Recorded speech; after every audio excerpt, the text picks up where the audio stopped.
Hey guys, I'm PixilatePaige and I'm new to the Pokemon community's content creation scene. I've been a fan of the main game since the 90s when I got my first Teal, Game Boy Color, and Pokemon Yellow. I kept up with most of the main games throughout the years, but only recently discovered all of the wonderful fan-made ROM hacks and new challenge run rule sets through watching a lot of talented content creators across platforms. I'm here because I've fallen back in love with Pokemon, and I want to see if I can turn that passion into something special I can share. And as a mom to 2 toddlers, I'm hoping I can use this platform to help show my kids that they really can do whatever they want when they grow up.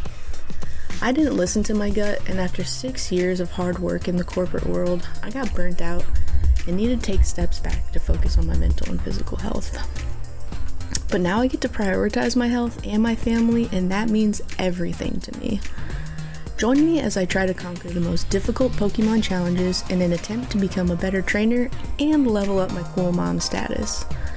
I'm starting my content creation journey with a custom Nuzlocke of the fan-made game Pokemon Radical Red, which is my favorite ROM hack and arguably the best Pokemon game ever made.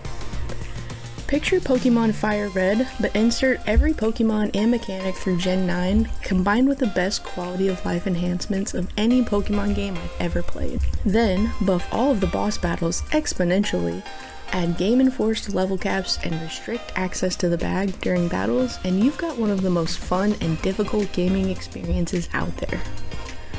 Boasting nearly 80 boss battles ranging in difficulty from needing little to no prep to needing to craft the perfect counter team to your opponent, which includes using the Radical Red calculator and open team cheats, both of which are linked in the description below. Rad Red is easily one of the most challenging Pokemon games ever made, and the developers continue to make it better and better with each version. But why stop there? How can we make the challenge even more difficult, you ask? Enter the Hardcore Nuzlocke rule set. In this type of challenge run, you only get 1 Pokemon per area, and if a Pokemon faints, it has to be boxed permanently. Since there are only 52 locations in the game, I do allow myself 4 extra encounters. 2 fossils, the Helix Fossil and Old Amber, and 2 gift Pokemon, 1 from beating Chuck and Saffron, and 1 from beating the Misty rematch pre-Koga. These 4 extra Pokemon are usually not making or breaking my team, but they do make the game feel a little more balanced. Because things like this happen even in the early game. I was hit with a Leech Seed and Sleep Powder, Shaman had the ability Arena Trap, which blocked me from swapping into another Pokemon, Shaman didn't hit itself in confusion, and I stayed asleep for 4 turns. There was probably nothing I could have done here, aside from maybe biting there at the end for a potential flinch chance. Hindsight, am I right? Then, if your team ever whites out, aka everyone faints, it's game over and we start again. You nickname every Pokemon too, so that there's more of an attachment when you inevitably have some losses. This first series of mine is going to be skateboard themed, since I recently got back into boarding. And then to make the Nuzlocke hardcore, there are set level caps, no using items in battle outside of held items, and playing on set battle style mode, all of which are automatically enforced by the game regardless of if you're Nuzlocking it. There is one major rule that I'm changing up for this run though. I'm not just grabbing the first encounter on each route as is typical in a hardcore Nuzlocke, I'm instead catching the best encounter in each location. Some might label this as a spoon-fed Nuzlocke, or a Spoonlocke of sorts. It should make the challenge easier to beat. Emphasis on should. This is now my 30th attempt at Nuzlocking this game. I'm committed to beating it, and in each run I seem to get further, or at least learn something new along the way. My personal best attempt reached Agatha in the Elite Four and was devastating to lose. I know I can beat this challenge, and when I do, the victory will taste so sweet.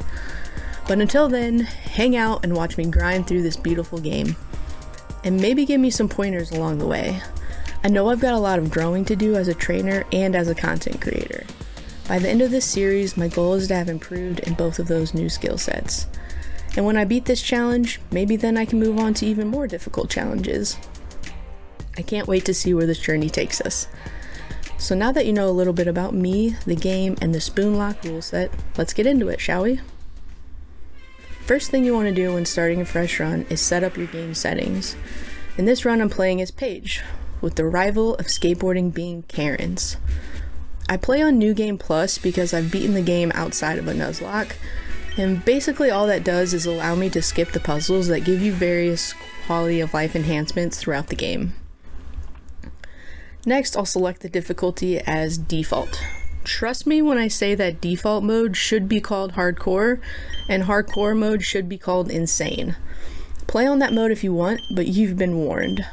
Now I also turn on minimal grinding mode, which saves the player time and gives all Pokemon perfect IV stats and eliminates EV stats. This does make the game and calcing a little trickier, but I've always felt it's worth the time saved in the long run. And then finally, I play with both normal species and abilities randomized, which is the most fun way to play. We're talking about the possibility of huge power Regigigas or parental bond box art legendaries around any corner. I'd like to take a second here to note that I'm cutting out most of the boring parts of the setup in this introduction episode, but the rest of the series should be mostly uncut with my commentary. Now we're ready to start our run. I've got all my resources pulled up and I'm ready to enter the insanely convenient NES system codes here before we go pick our starter. The r/Pokemon Radical Red subreddit and Discord are really great resources if you ever want to start your own run. They're very helpful when I need to find a specific item and to keep up with the changelog. So basically, these codes allow us to have 5 quality of life enhancements right off the bat. Woya Op gets us free rare candies and Palmag berries to increase levels and friendship. Shout out to Toxic, makes it so that we get care packages at certain checkpoints in the game. These care packages include mostly held items and berries that increase or decrease the effectiveness of attacks.